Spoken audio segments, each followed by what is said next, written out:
How are you doing, Ralfy here, Ralfy Customs. Time for part 2 of our Rory's rake out headstock on his Softail job.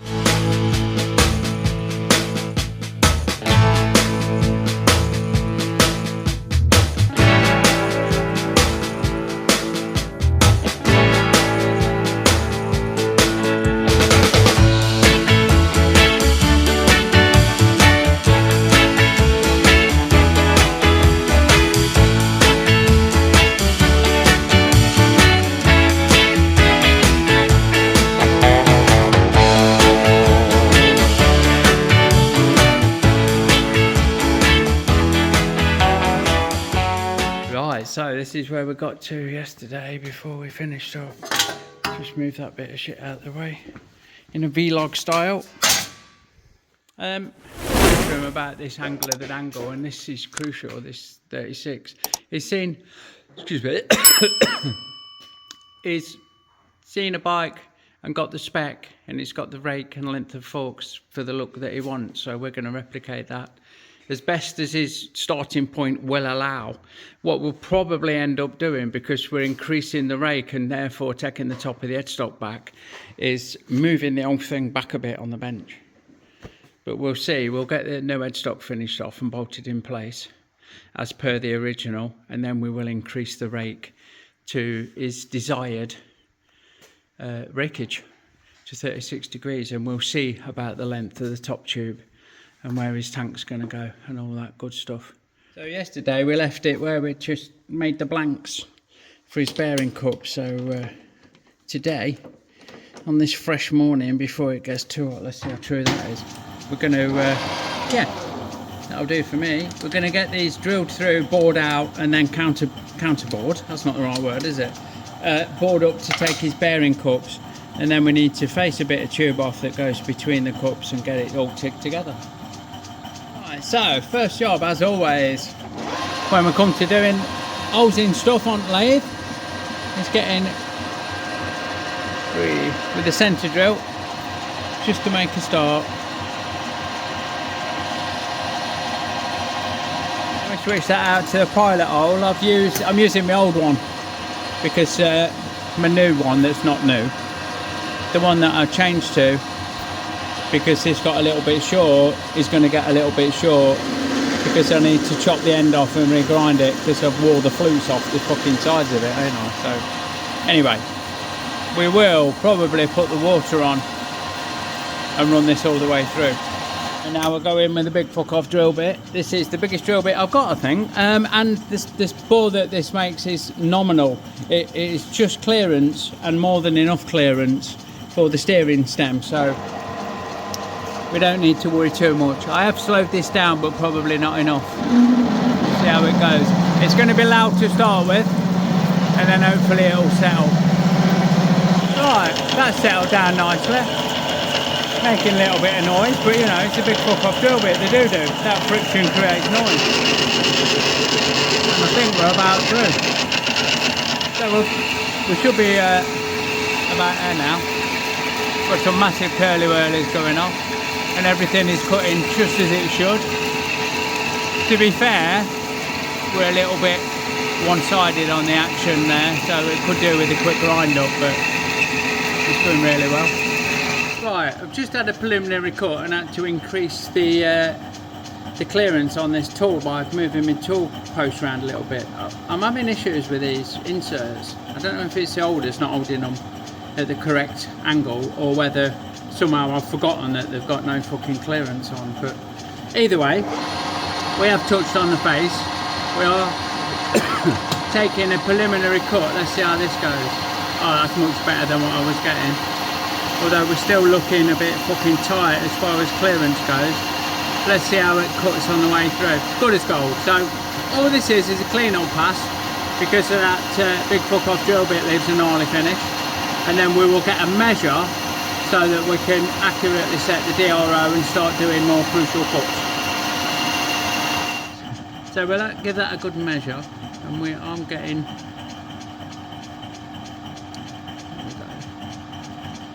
32.54. Try again. 32.54. 32.67 will take 32.6. Right, I'll set my readout and then start hogging this out as needed. Right, next up, we need 46mm to a depth of 15.5. So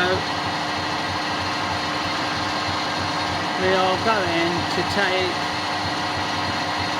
reasonably light cuts. Hold on, I've not set my fucking readout. So from that 32 and change, we're going to go out to 46, which is a good leap. Let's try taking 3mm. It's a bit of an adventurous cut. So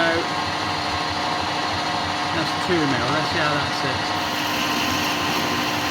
Yeah, that's cutting nicely. So what I'll do, I'll take this down to 15.5mm and then start hogging it out. And you can join me when I'm nearer the proper size. That's just shy of 15.5. We'll take another 3mm, I reckon. Oh yeah, that's well up there. I'm happy with that. So we can take 3mm cuts, well, 1.5mm cuts, 60 cal. And we can take that down to 15.5 without too much drama like. So next one will be 40 and so on and so forth. This is the last cut. You have to, I'm calling out the wrong numbers, but it's working properly in real life, honestly. This is 46mm, which is a little bit of a step that the bearing's going to sit against. And I need to take that down to 15.5. Good to squealing. And what I'll do is a spring pass, and then I'll get a nice accurate. That's horrendous, that squealing. Yeah, I can't fucking live with that. Bear with. Righto. We've changed boring bars back to my old faithful because, like I say, I've not been getting on great with those. I'm just going to check my bore. This is just clearance, so we're not too fussed. But the next one's quite fucking important, so I'm going to call that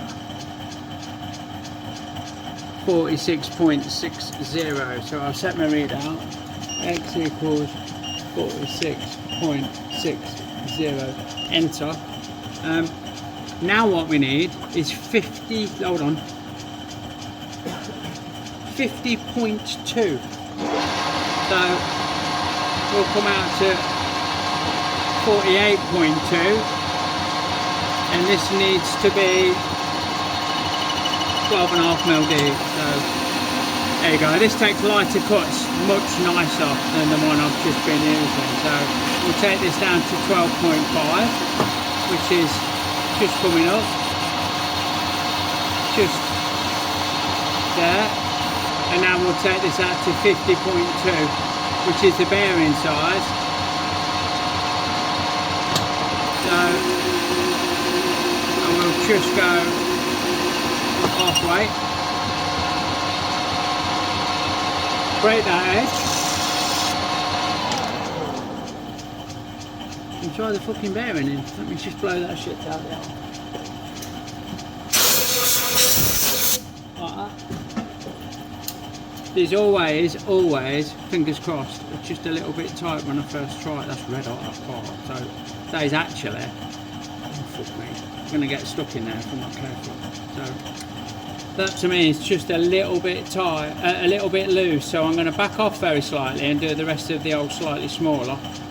And I am sure that that will be absolutely fucking bob on. So here we go. We'll take that in and we'll go down to that 12.5. 10, 11, tiny bugger, 12.5 there, and have that away.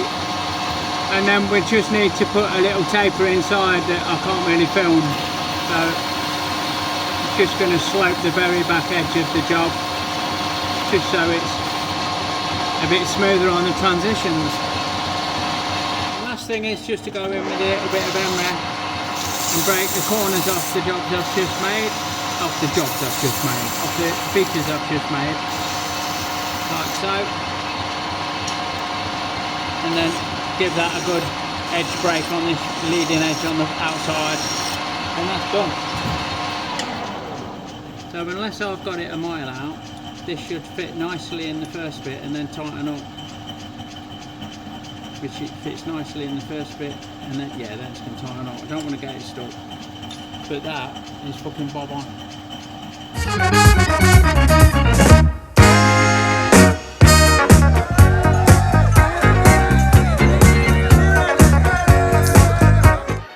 Don't forget folks, our Fuckstock stickers are now available in our Etsy store, link in the description below. Fuckstock, you know it makes sense. Okie dokie. So, we've got both of those made. Like I say, that one takes a bearing lovely. That one's maybe a tad firmer, but it's absolutely within tolerance. It's still red hot, and it looks a bit shorter because I've made this bit a bit shorter because the steel stock was. That's no dramas. What we need to do now is make this bit of tube, the last bit of the puzzle. Is this bit of tube, and we do it so the whole thing adds up to 180mm. So Josh is just cutting that, and then we'll very carefully, because it's a bit much sticking out in the lathe, very carefully face the ends of the tube up and pop these ends in and then tick it together. So we have off camera machined up a bit of this tube, faced it off to length, and we now have a good fit, and it is bob on 180mm long. I'll take it over to the other bench. I'll clean it off with acetone to get all the grease off it, all the oils off it, and then take it over to the other bench and tack and then TIG weld these joints, and then we will have a complete headstock.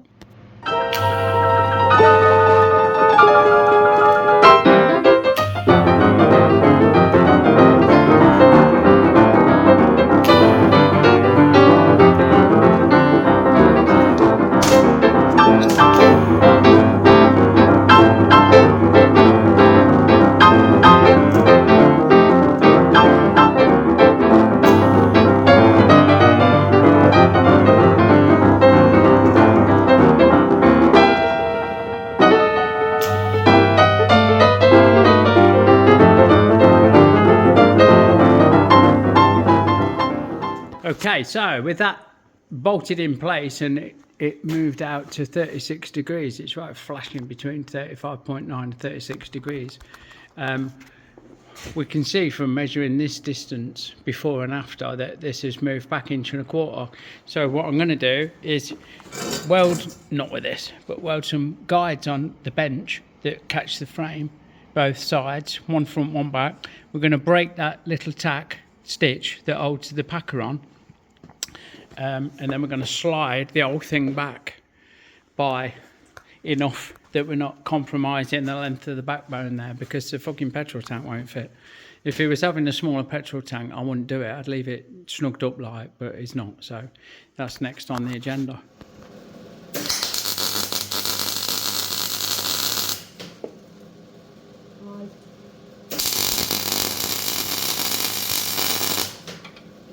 on to the next one. Get that back there somewhere so we've got a good spread. Clean shit up. Smells like chips. Get that in there. Five. Mm-hmm.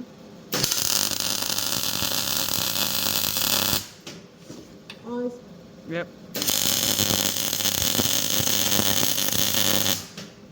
Sorted. Right, another quick summary time. So we've now set this to 36 degrees from its original point, which is increased the angle of the dangle, so it dropped that by 1 inch. So we've lifted that back up 1 inch. So that is now the top of the top of the headstock is sitting exactly where it does on the standard frame, and we've got 36 degrees.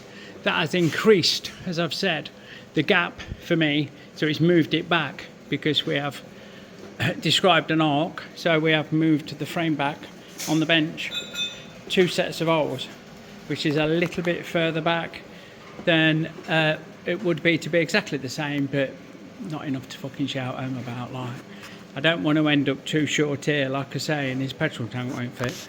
So we've compensated for the increased or the decreased length by moving the frame back, and it went lovely. Look, you can see we were there where the grinding marks are, and we're now there. Nothing's moved, everything's clamped down, the job's a fish. Okie dokie, and by the power of TV, we have got, if it'll focus, the first part of the puzzle tacked in place. Next up is going to be these front rails, which, because we've angled that back and then had to move everything back, are probably going to hit home underneath this instead of where I usually do them here, but we're not changing that bend, so that's not a problem. We'll just beef it up with a nice gusset and a bit of plate at the bottom there, much like the standard one has. Look, you look at that. So yeah, I'm well pleased with that. I think that's fucking lovely. So we've got these slugs. I'm not sure where we're at because it's the next day now, but we've had this in, didn't we? And the headstock's been made and all set in place. Now, because we've had to move everything back to keep the length right on the top, these rails were very slightly too far back, so we've given ourselves a very slight little bend in there. It's either that or you're chopping all these plates off and making a new bit, cutting it here and making a new bit with the bending, with less bending to push them forward. And we don't need to do that, that's fucking lovely.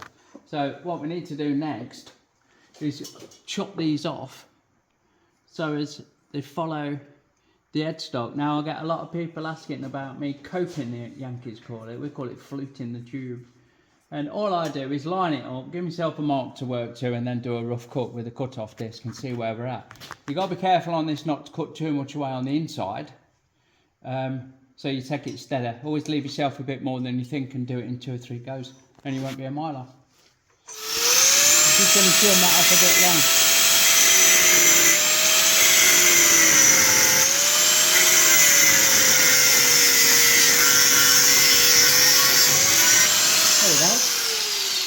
Come with me then. Right, so now we've got that angle, we can see it's too long. And what I would do, let me get a pen, hold on.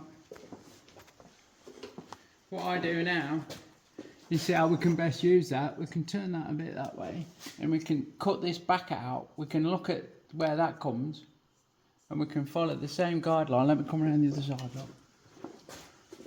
And we can give ourselves a line there. There's going to be the back of this, which equals the back of the tube, and then we know that we need to trim that edge out, and that won't be a mile off like. So with that trimmed up and marked up, look, we know, I can't show you that we've had a straight edge on it, but we have, and we've got that all lovely and fucking straight where it joins. It's straight this way and straight this way, so it don't look like there's a fucking oink in the tube. And that sits in there lovely. The trickiest bit for me is getting this one the fucking same, because it's the other way around, if that makes sense. But it's just more the same. Just mark it roughly the angle, push it on, see where it touches, mark to chop the shit away that touches, and you end up with, after 20 years experience, 30 years experience, 40 years experience, you just fucking trim it up like that, ain't it? Right. So by the magic of television and the fact that it's a Saturday morning and we're red hot and sweating and didn't film it all, we have now got those 2 rails in place on the slugs, ready to weld. We need to drill holes for the plug welds, but we're not too fussed about that. I'm just now working out to put this brace in that's going to kick down and hopefully catch a dowel or a threaded boss that we're going to make on the lathe to catch this fucking head steady. And then a little bit of plating here, and then that's it for the frame really. Just a few little bits to do, mounting the tank, sorting out his yokes and bits and bobs. Right folks, so we interrupt this regular broadcast to bring you this bulletin. We have returned from a day out, me and Lizzie. I was going to vlog it, but 300 miles of driving ain't that fucking interesting. But what is interesting is the contents of this van. GPZ 1100 chop chassis. Most of it's here. We have 2 engines and boxes upon boxes of spares. Some very long forks, 6 over, 8 over, not sure. And a couple of bits for other projects like that rear mudguard. And there's a sporter tank. I can't see if you can see because the sun's shining proper on my screen. So there you go. We'll get this offloaded and find somewhere to put it. Massive shout out to Andy from London. Thank you so much. He's lost his workshop because the guy who's it is retiring, and he's got that much stuff he don't know what to do with it. It was incredible to see everything there. He's got a scrap bin full of bits that I would have loved to have brought home, just because I can make stuff out of the materials that they're made from. And there's probably some useful bits in their own right in there. If you check out my socials, I think there's a picture. So yeah, first job of the day, interrupting doing our Rory's frame, is to get the van cleared and find a home for my new GPZ11. I've not got a fucking clue what I'm going to do with it, so don't know whether to build it, break it, don't know, finish it, ain't got a fucking clue. Sell it as a project, I don't know what I'm going to do. Answers on a postcard. So that took some fucking doing, I don't mind telling you. Ignore that black tank, that's Rory's, but look at the length of them bad boys. I've not got it blocked on wood to make it level. It looks like it's going to sit quite high, but with the 4:1 collector underneath it, I'm going to guess that you need that room, right? Yeah, 2 engines, carbs, a spare oil cooler, lots of engine casings, lots of foot pegs, 3 black boxes, wiring. Just loads and loads. There's more than enough to put this together. The only things I'm missing are a front mudguard if you want one, and a set of yokes. I've been online and looked. You can buy GPZ 1100 yokes. They're out there, like. But I've got a set on the shelf that could be machined to take those forks, I reckon.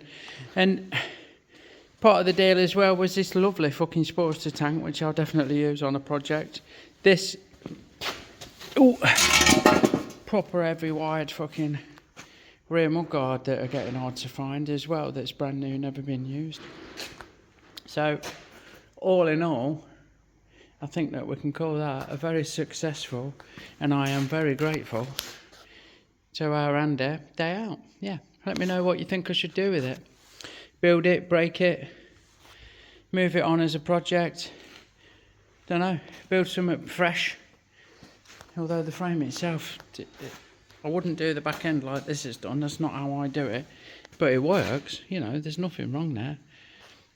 Nice fat bob fender. It has certainly got potential. The boy has got potential. Oh, no brake discs. There's no brake discs because they were munted apparently. So it's got no front brake disc, no rear brake disc. I even quite like the petrol tank, although I don't know what it's off, whether you can get a filler for it or quite fucking what. To be fair, there could well be one in these fucking 1, 2, 3, 4, 5, 6, 7 boxes of parts. Or I can message Andy and say, what the fuck's the petrol tank off? I need to get a filler cap. Or stick that on it. Come on, chop it about a bit. It seems a shame to make any alterations to the frame because it's been powder coated. So, don't know. Little bit of a backstory. It was originally an Uncle Bunt modification. I think I'm going to say that I definitely know that this part of the frame is standard, with a monoshock connection and all that bejazzle like. So it's been modified. It's been raked out in a new headstock, and kind of what we're doing on the bench, so it does tie in a bit. And then this would have finished a bit abruptly back in the day, and someone else has got on it. Dave, a bloke called Dave, apparently. Might be Dave the Frame, but I don't know if you watch or if it was you. And they've done the back end and they've reworked the front end a little bit. And there we go. So, yeah, like I say, it helped him out, it got him space, and it got me a load more shit to clutter my life up with. So, what do you think I should do with it? Answers on a postcard to the usual address. Okay, so back with the plan. The next thing we need to do is this support. The original one comes right low down, but we're not going to have it that tight, I don't think, because I want to cop the back of this. So it's going to come from here and run to the backbone. I'm really tempted to make a threaded round boss for that and set it into it with a kick in it, but I don't know if there's enough clearance, to be honest. I might bend up a bit of 1-inch tube and see whether that's going to be suitable. And then we need to plate this in. You don't really need a lot. You could probably go without it, but I don't want to go without it. That would be bad. So yeah, I think we're gonna go and bend a bit of 1-inch tube. Fucking hell, we're both farting like fucking navvies this morning. We had a day off the eating healthy yesterday and it shows. So what I've done off camera, because this video is getting long and we're getting near to finishing what we're doing, well, kind of, is I've made a counterboard bit like as I do, that will take a cap head, 7/16, which we don't have. So we are gonna use a metric one just to mount it on there. I've just dropped my nuts. So all is well. We'll bolt that on there central. We've lined these slots up central, and that'll give us something to aim at with a bit of play. Right, in comes my third hand to tighten that up. Righty tighty, lefty looser. And that should be absolutely fucking golden. I've just correct myself. I think I said that we're using a metric bolt to get the size. We've not. We're using 7/16, which is what it is. So we're absolutely bob on. So we've got 11/16 Spaniard that we can put on there and just nip it up. The only thing is that we don't have a cap head. So for fit-up purposes, the bolt at the head is buried, which will be fine. It shouldn't get stuck in there forever. All being well. Right, so we've got a bit of inch tube that we're going to bend up. I've just got it level with the end of the former so I can repeat it if I fuck this one right up. And I will remember that we're dead level, or Josh will. Dead level with the end of that. We tweak it. And we do just want a little kick in it. So just take the sock out and then set this to 0. Okay, so we made that off camera. We've done a little bit off camera. You've seen enough of me making shit like this, and the video is getting quite long. So we've knocked that up on lathe, and we've trimmed up and bent a bit of tube, or bent and trimmed up a bit of tube. So now it sits nicely between them front rails. Did you hear that? Did you fucking Jesus? Billy Goat's gruff in the background. It is like Major Winterbottom's fucking joining us, and that is that. I'll get that tacked in place, and then all that it leaves to finish the frame mod is a bit of bracing up here. I'll make a little fillet, maybe plate that across with a bit of something solid. Not sure. I will conjure up the usual neat and tidy way of doing it and get that in.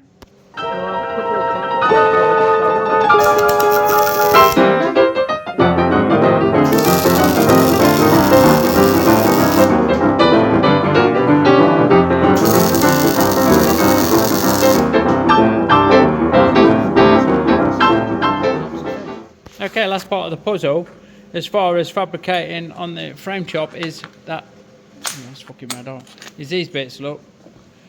This one is going to go up in there and join those two tubes together and sit just below that tube there. And this one is going to join it, but I can't show you because it's too fucking, it's a bit hot to hold.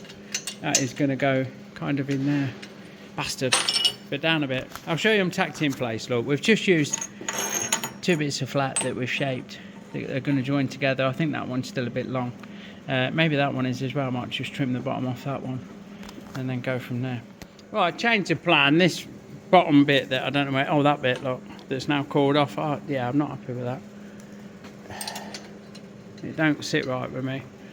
It looks shit. So before I do anything else, I'm going to cut a bit of thick out and weld it in there, and that will be stronger than a fucking strong thing. So that's what we're going to do. A bit of 10mm, get a bit of 10mm plate and cut a little bit of wedge just to brace that out. That'll be sweet. Right, so we have gone with an upright. I think that is fucking peach. I did think about coming in from each side and try, yeah, fuck that. That is fucking more than enough with a bit of thick plate underneath, and that branched off across there. So all that remains is to weld it up, and then there's a couple of little side jobs on this before it's a wrap. Right, so we're ready now for it. I'll give it a quick spray with the anti-spatter, and then we'll have a weldy wazzy woos, and that'll weld it up. We still need to fettle these bottom tubes once they're welded, but we're pretty much there, like I said before, so we'll have a quick weld up.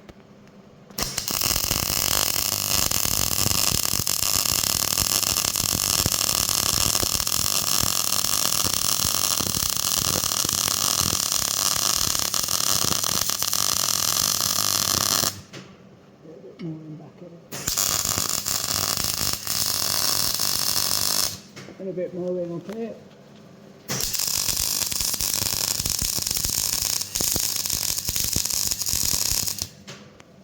Okay, quick real life fucking summary. We have, as you've just seen, welded, if it'll focus, every bit of it. We've welded those joins and we have polished them out. We've done, still like that is, we've done plug welds, or rosettes as you Yankees call them, and they're all smoothed off. So you can see where I've come with the bow sand. It's really tricky to get in with the motor in, but that's how it's come to us. And we have filled and welded and filleted and finished. I'm going to pull out who her misses and grab a quick screenshot like that for the thumbnail. And that is that bit done. Yeah, the next bit is we're going to do his tank mounts. He's going to have something here. I don't know quite how we're going to do that yet, but something here with his tank mount on and a threaded hole in the top here. I'll make a nice bush on lathe, nice top up.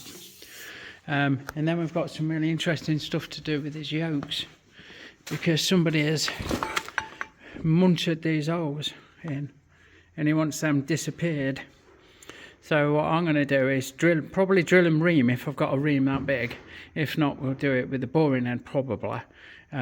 These holes, so they're nice and parallel and a certain size, and then I will machine up some aluminium plugs onto lathe, Loctite them in. There'll be a press fit, and then we'll Loctite them in, and then we're going to surface skim the entire yoke with a fly cutter, just so that they almost disappear. Yeah, you're never going to look like they were never there, but they're going to look a fuck of a lot better than they do with great holes in. That's the one, isn't it? So that'll be on the next one. So there you go. It just leaves me, as always, to say thanks for watching. If you like what you see, give me a thumbs up. Please consider subscribing or even joining as a member. It makes a massive difference. Drop us a comment or two below, and I always do my best to answer all of my comments. And check out all the bump in the description. Yeah, I will catch you on the next one. Lots of love, everyone. See you soon.